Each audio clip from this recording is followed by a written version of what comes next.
یہ واقعی نبی ہونے کو ثابت کرتے ہیں صبر کے ذریعے۔ مشہور واقعہ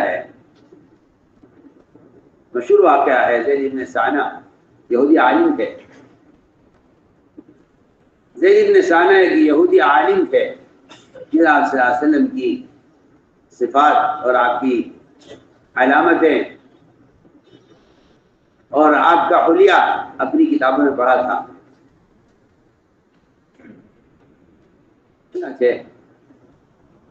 وہ آپ صلی اللہ علیہ وسلم کے پاس آئے اور آپ کو دیکھا اور دیکھ کر اندازہ ہو گیا کہ ہاں یہ نبی ہو سکتے ہیں، لیکن وہ کہتے ہیں میں نے اپنی کتابوں میں پڑھا تھا کہ ان کے نبی ہونے کی علامت یہ ہوگی کہ ان کو جتنا ستایا جائے گا، ان کو جتنا ستایا جائے گا ان کے حلم میں، برداشت میں، صبر میں اتنا اضافہ ہوگا۔ یہ انہوں نے اپنی کتابوں میں یہ پڑھا تھا کہ انہیں جتنا ستایا جائے گا ان کے حلم میں اور ان کی بردباری میں اتنا اضافہ ہوگا۔ یہ انہوں نے اپنی کتابوں میں ایک صفت پڑھی تھی۔ اس صفت کو جانچنے کے لیے آپ صلی اللہ علیہ وسلم کو ستانے کا کوئی موقع تلاش کر رہے تھے کہ میں آپ کو کس وجہ سے ستاؤں، لیکن بلا وجہ ستانا اس کو تو کافر بچے نہیں سمجھتا تھا۔ یہ آپ کے پاس آئے، بیٹھے ہوئے تھے، اچانک ایک علاقے سے خبر آئی کہ وہاں کے مسلمانوں پر قحط سالی آ گئی ہے اور فلاں علاقے کے مسلمان قحط سالی سے پریشان ہیں۔ آپ نمایاں صحابہ سے کہ بھائی کسی کے پاس، تم میں سے کسی کے پاس کوئی انتظام ہے اس وقت ان کی مدد کے لیے؟ سب نے کہا کہ نہیں جی کوئی انتظام نہیں۔ ابو بکر کچھ ہے، عمر کچھ ہے، اس لیے کہ ساری دنیا کے بسنے والے مسلمان ایک جسم کے اعضاء کی طرح سمجھے جاتے تھے۔ اس طرح ایک عضو کی بیماری اور اس کی تکلیف کے لیے سارا بدن متاثر ہوتا ہے، اس طرح ایک علاقے کے مسلمانوں کے لیے سارے مسلمان متاثر ہوتے تھے۔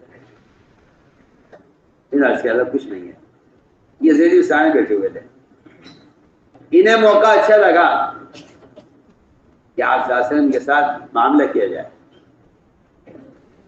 اور ان کو اس وقت ان کو مال کی ضرورت ہے، ان کو مال بطور قرض پیش کیا جائے۔ روایت میں ہے کہ انہوں نے آپ صلی اللہ علیہ وسلم کے سامنے سونا پیش کیا اور یہ کہا کہ یہ سونا میں آپ کو بطور قرض دے رہا ہوں، آپ اس سونے کو خرچ کر دیجیے ان لوگوں پر، اور فلاں فلاں تاریخ میں مجھے آپ اتنی کھجوریں اس کے بدلے میں دے دیجیے۔ آپ نے وہ قرض لے لیا اور قرض لے کر آپ نے مسلمان کی مدد کی۔ ایک تاریخ طے ہو گئی، ایک تاریخ طے ہو گئی۔ آپ صلی اللہ علیہ وسلم نے ایک تاریخ طے کر دی کہ ہم اس تاریخ میں آپ کا قرضہ ادا کریں گے۔ اس لیے کہ آپ صلی اللہ علیہ وسلم کا یہ معمول تھا، آپ کا یہ معمول مستقل تھا کہ آپ کسی کافر کے ساتھ بھی وعدہ خلافی نہیں کرتے تھے۔ آپ کے حفاظت کے واقعات بڑے عجیب و غریب واقعات ہیں۔ آپ کسی کافر سے بھی وعدہ خلافی یا بدعہدی نہیں کرتے تھے۔ عام حالات میں تو بہت دور کی بات ہے، میدان قتال میں بھی آپ صلی اللہ علیہ وسلم کافر کے ساتھ وعدہ خلافی نہیں کرتے تھے۔ تو میں آپ کو بہت مزے کی بات سناؤں، میدان قتال میں بھی آپ جن کا الحرب خدعہ، یہ لڑائی تو دھوکے کا کام ہے، دھوکے سے دشمنوں کو قتل کیا جاتا ہے، لیکن آپ صلی اللہ علیہ وسلم وعدہ خلافی نہیں کرتے تھے۔ بدر کا موقع تھا،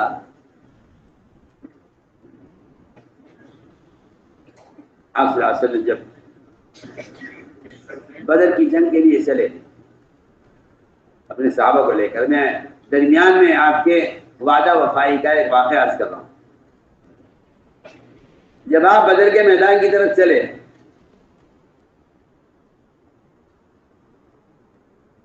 تو سفر میں راستے میں 2 صحابہ کو مشرکین نے قید کر لیا.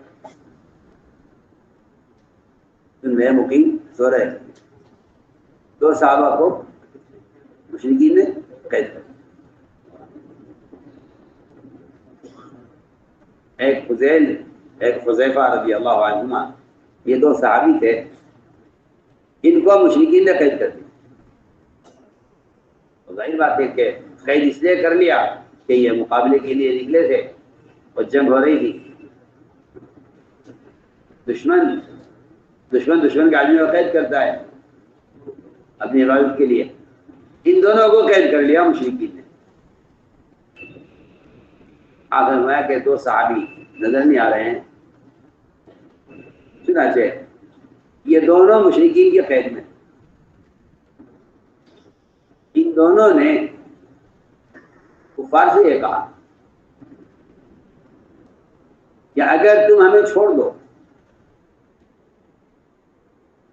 تو ہم تم سے وعدہ کرتے ہیں نہ ہم تم سے قتال کریں گے اور ہم تم سے قتال کرنے والوں کی مدد بھی نہیں کریں گے. آپ غور کیجیے، میں یہ بہت بڑی اہم بات ہے جن کی قتال پڑ گئے.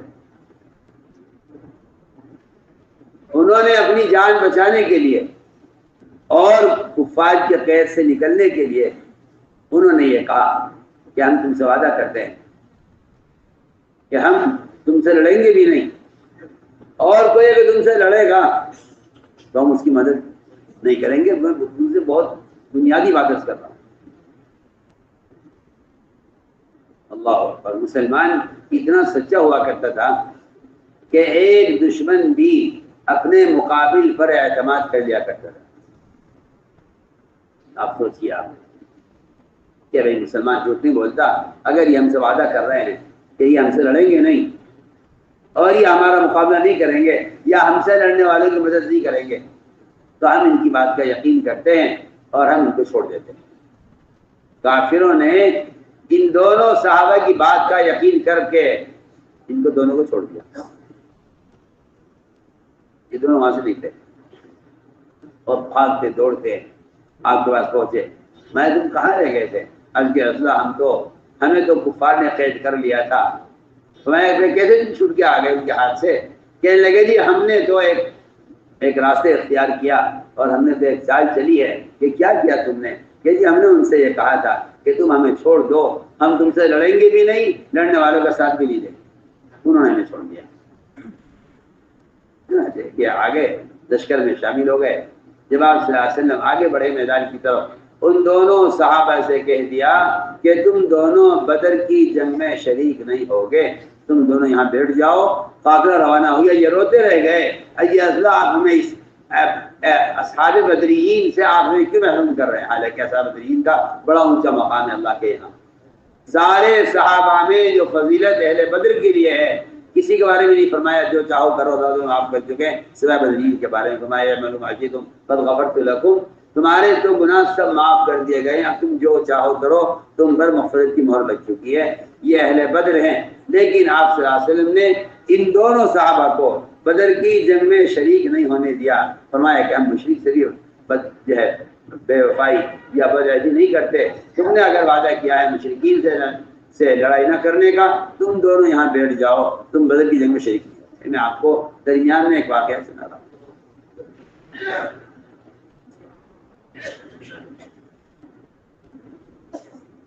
جو لوگ کہتے ہیں نا کہ بھائی کام کرنا مشکل ہے، کام کرنا مشکل ہے، ماحول نہیں ہے، کام کرنا مشکل ہے، ماحول نہیں ہے. جی ہاں، میں آپ سے بہت اہم بات کرتا ہوں. جہاں آدمی احسان اپنوں پر کرتا ہے،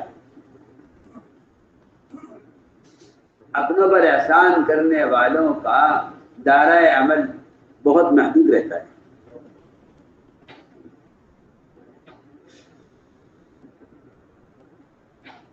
غیروں کو اپنانا اصل کام غیروں کو اپنانا ہے، اپنوں پر احسان کر دینا کوئی احسان کا کمال نہیں ہے، غیروں کو اپنا لینا یہ ہے کمال، غیروں کو اپنانا کمال ہے۔ تو میں بہت بنیادی بات آپ سے عرض کر رہا ہوں، جہاں آدمی اپنے اپنے خیال کے لوگوں پر احسان کرتا ہے، ان کا دائرہ عمل بہت تنگ ہوتا ہے، وہ سمجھتے ہیں کہ ہم میں اپنوں میں کام ہوتا رہے کافی ہے، حالانکہ ہر امتی مطلوب ہے۔ میں اس کی آپ کو مثال پیش کر رہا تھا کہ زید بن ثانیہ نے آپ کو مال پیش کیا، تاریخ طے ہو گئی کہ اس تاریخ میں ہم تمہیں اتنی کھجوریں دیں گے۔ اس تاریخ کے آنے سے 3 دن پہلے حضور اکرم صلی اللہ علیہ وسلم بقی میں تھے، اچانک یہ زید بن ثانیہ آئے اور آپ کا گریبان پکڑا اور آپ کو دیوار کے ساتھ توڑ کے دھکا دیا اور آپ سے سخت لہجے میں بات کی، اور یہاں تک کہہ گئے کہ تم قریشی ٹال مٹول کرتے ہو، وقت و قضا ادا نہیں کرتے ہو، اور تم ایسے ہو تم ایسے ہو۔ میں نے سنا تو تھا کہ یہ قریشی ٹال مٹول کرتے ہیں قرض کے ادا کرنے میں، لیکن میں نے دیکھ لیا ہے کہ تم سارے قریشی ایسے ہی حال ہے کہ ابھی 3 دن باقی ہے قرض کی ادائیگی میں۔ انہوں نے آپ کے ساتھ یہ معاملہ کیا۔ روایت میں ہے کہ عمر رضی اللہ تعالیٰ نے یہ منظر دیکھ رہے تھے کہ آپ صلی اللہ علیہ وسلم پر یہ بالکل ظلم ہوا ہے، اور قرض کی ادائیگی کی تاریخ سے 3 دن پہلے انہوں نے اچانک آپ پر آ کر حملہ کیا ہے، بات بھی کوئی نہیں شروع کی بلکہ حملہ کیا آپ پر، اور تمہیں تلوار نکالی۔ میں اللہ مجھے اجازت دیجیے میں اس کی گردن اڑا دوں۔ یہ ہے بہت بنیادی بات، اور یہ ہے بڑا اہم اصول کہ آپ صلی اللہ علیہ وسلم نے اپنے حمایتیوں کے ساتھ کیا معاملہ کیا ہے اور اپنے دشمنوں کے ساتھ کیا معاملہ کیا ہے، اس بات کو سمجھنا بہت ضروری ہے۔ اپنے حمایتی کے ساتھ کیا معاملہ کیا، اپنے دشمن کے ساتھ کیا احسان کیا، اس بات کو سمجھنا ضروری ہے۔ مثال لوگوں کو یہ ہے کہ وہ اپنا حمایتی کرنے والوں کو اور اپنے ساتھ دینے والوں کو، ان کو لوگ نوازتے ہیں، اور مقابلہ کرنے والوں کو، تکلیف دینے والوں کو ان سے مقابلہ کرتے ہیں، حالانکہ سنت یہ ہے کہ ستانے والوں پر احسان کیا جائے، اور ساتھ دینے والوں میں بہت اہم بات کہہ رہا ہوں، ساتھ دینے والوں اور حمایت کرنے والوں کو انہیں اس بنیاد پر اٹھایا جائے کہ آپ جو ہے احسان کے اور تعریف قلب کے اور پوچھے جانے کے آپ منتظر مت رہیے۔ میں بہت کام کی بات آپ سے کر رہا ہوں۔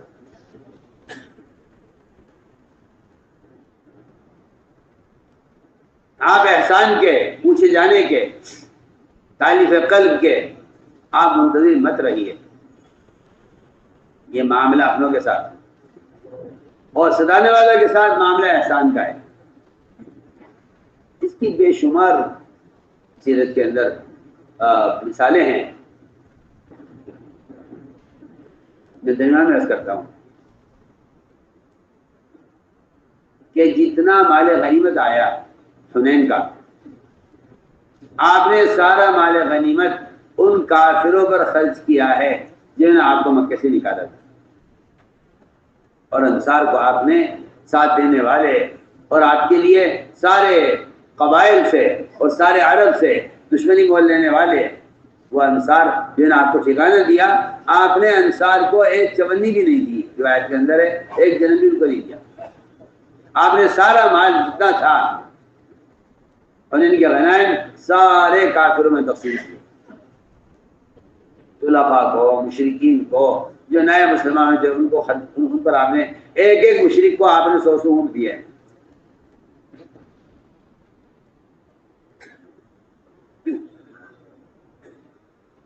اس لیے کہ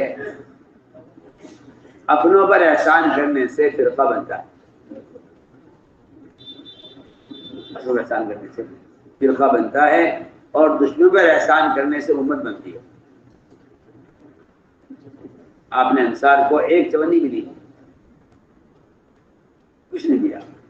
انصار کے احسانات سب کچھ اپنی جگہ, لیکن آپ نے مال کے آنے پر انصار کو یاد نہیں کیا, انصار کو کچھ نہیں دیا. سارا مال آپ نے مشرکین اور کفار پر خرچ کیا. میں نے عرض کیا کہ اس موقع پر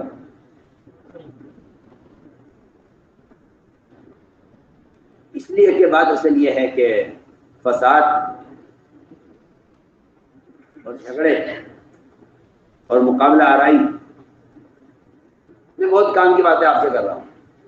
فساد, جھگڑے, مقابلہ آرائی اور امت میں طبقے اور فرقے جب بنتے ہیں, جب آدمی دشمن کا مقابلہ کرے اور اپنے دوستوں پر احسان کرے, دوستوں پر احسان کرے اور ستانے والوں اس کے مقابلہ کرے اور ساتھ دینے والوں کا پر احسان کرے, تو اس سے فرقے بنتے ہیں, اس سے مقابلہ آرائی ہوتی ہے. ہم بہت بنیادی بات آپ سے عرض کر رہے ہیں. ہمارا اللہ مجھے معاف کرے ایک مزاج ہے, یہ عام ہے لوگوں میں, مسلمانوں میں, کہ ہمارا خیال کا کون ہے اور ہمارے محسنین کون ہیں, ہمارا ساتھ دینے والے کون ہیں. نبوت کے مزاج یہ ہے کہ ستانے والے کو نوازو اور احسان کرنے والے کو دبا کے رکھو.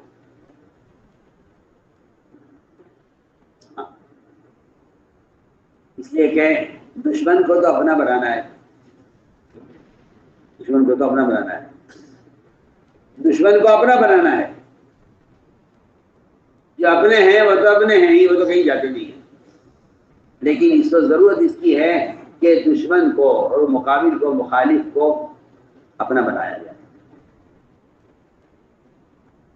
آپ صلی اللہ علیہ وسلم نے جب دیکھا کہ عمر رضی اللہ عنہ تلوار نکال لی, فرمایا کہ عمر یہ تم نے کیا کیا؟ بجائے اس کے کہ آپ عمر رضی اللہ تعالیٰ عنہ کو آپ اس محبت پر آپ حضرت عمر کو شاباشی دیتے, تو میں عمر تم نے کیا کیا, یہ تم نے کیا کیا, عمر تم نے یہ کیا کیا. یہ میں کہتا ہوں کہ یہ بڑی ہمت کی بات ہے کہ آدمی دشمن کے سامنے اپنے دوست کو تو تنبیہ کر رہا ہے. تم نے کیا کیا, تمہیں چاہیے تھا کہ تم مجھ سے کہتے میں اس کا حق ادا کروں, اور تمہیں چاہیے تھا کہ اس سے ہی کہتے تھے تمہیں سائنہ سے کہ اسلام میں اپنے حق کا مطالبہ کرنے کا طریقہ کیا ہے. تم اس کو اس طریقے کی تعلیم دیتے کہ اسلامی اخلاق اور اسلام میں اپنے حق کا مطالبہ کرنے کا کیا طریقہ ہے. بھائی عمر یہ تم نے کیا کیا, جاؤ ان کو لے جاؤ, ان کو ان کا حق دے دو. 3 دن ابھی باقی ہیں قرض کے ادا ہونے میں, لیکن تم ان کا قرضہ پہلے ادا کر دو, ان کو لے جاؤ, ان کو ان کا حق دے دو, اور دیکھو ان کو 20 سال کھجوریں زیادہ دینا. وہ لے گئے حضرت عمر, ان کو ان کا حق دیا. 20 سال کھجوریں ان کو حق دینے کے بعد, قرضہ ادا ہونے کے بعد 20 سال کھجوریں زیادہ دی. غالباً 60-70 کلو کتنی کھجوریں بنتی ہوں گی, وہ ان کو مزید. تاکہ ہمیں یہ زائد کیوں دے رہے ہو, کہ میں زائد اس لیے دے رہا ہوں کہ میں نے آپ کو تلوار سے قتل کی دھمکی دی تھی, میں نے آپ سے زیادتی کی ہے. اس کی زیادتی کا کوئی ذکر نہیں ہے کہ ہم نے زیادتی کی ہے آپ پر, کہ ہم نے تلوار آپ پر نکالی تھی. اللہ کے نبی نے حکم دیا ہے کہ عمر ان کو کھجوریں دینا اور 20 سال کھجوریں ان کے حق سے زیادہ دینا, کیونکہ تم نے ان کو قتل کی دھمکی دی ہے. تو میں آج کیا کرتا ہوں کہ احسان کے 3 درجے ہیں، احسان کے 3 درجے، احسان کے